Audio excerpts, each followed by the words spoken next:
Good morning, students. Today we will discuss about the law of reflection. इससे पिछली video में हमने देखा था रिफ्लेक्शन ऑफ लाइट क्या होता है और उसके बारे में हमने जाना था कहाँ से कैसे रिफ्लेक्शन ऑफ लाइट होता है, और ये भी जाना था कि रिफ्लेक्शन ऑफ लाइट के कारण ही हमारा क्या होगा, ऑब्जेक्ट्स हमारे विजिबल होते हैं।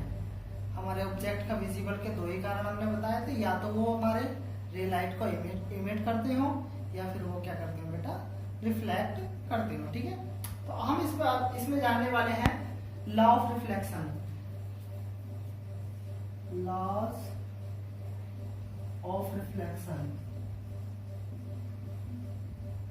Of light.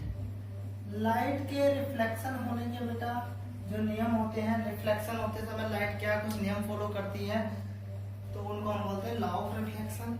ये बेसिकली ये क्या है बेटा, दो नियम होते हैं हमारे रिफ्लेक्शन ऑफ लाइट के, दो नियम होते हैं।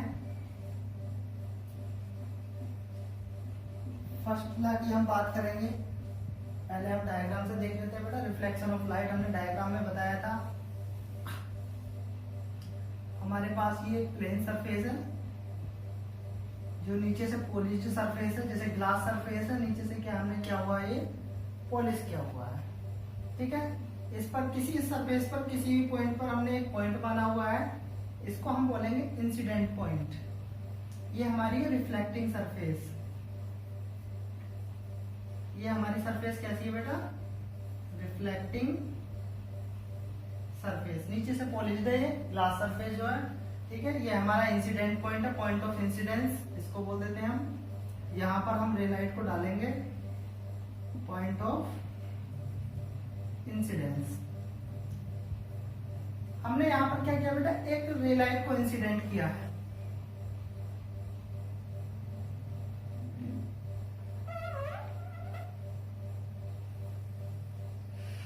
हमने यहां एक रे लाइट को इंसिडेंट किया है, इसको क्या बोलते थे हम,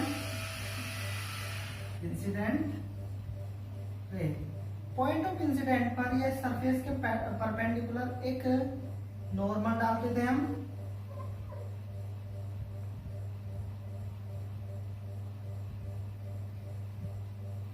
ये हमारा होता था normal to the surface, surface पर नॉर्मल। नॉर्मल और इंसिडेंट रे के बीच का जो एंगल होता था वो होता था हमारा क्या, आई, इसको हम बोलते थे angle of incidence, angle of incidence. अब ये रे लाइट इस सरफेस पर डलने के बाद क्या होती थी बेटा, रिफ्लेक्ट हो जाती थी सेम मीडियम में, जिस मीडियम से आई थी उसी मीडियम में वापस चली जाती थी, इसको हम बोलते थे रिफ्लेक्टेड रे बोलते थे। और रिफ्लेक्टेड और नॉर्मल के बीच का एंगल हमारा होता था आर, जिसको हम बोलते थे angle of reflection, angle of reflection. ठीक है, ये हमारा रिफ्लेक्शन ऑफ लाइट होता था। अब बेटा इसके अंदर हम फर्स्ट लॉ की बात करेंगे। फर्स्ट लॉ हमारा क्या बताता है, फर्स्ट लॉ बताता है the incident ray, reflected ray and normal all lie in a same plane at the same point. तीनों के तीनों हमारे क्या है बेटा, एक ही प्लेन में एक ही पॉइंट पर हमारे लाई करते हैं हमारे। ठीक है ना, incident ray, normal and reflected ray all lie on a same point at the same plane. तो फर्स्ट लॉ हम लिखते हैं the incident ray comma reflected ray and normal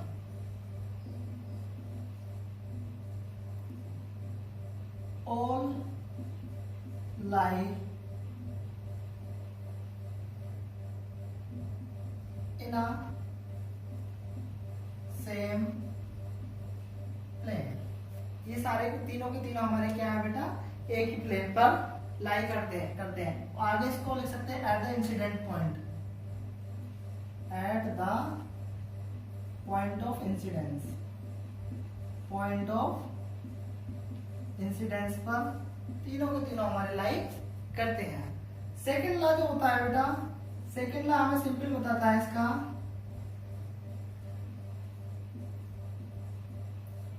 second law बताता है जो एंगल ऑफ इंसिडेंस होता है और जो एंगल ऑफ रिफ्लेक्शन होता है वो दोनों के दोनों इक्वल होते हैं। तो angle of incidence and the angle of reflection always be equal to each other. ये हमेशा क्या है बेटा, रिफ्लेक्शन ऑफ लाइट में हमेशा दोनों के दोनों इक्वल होते हैं।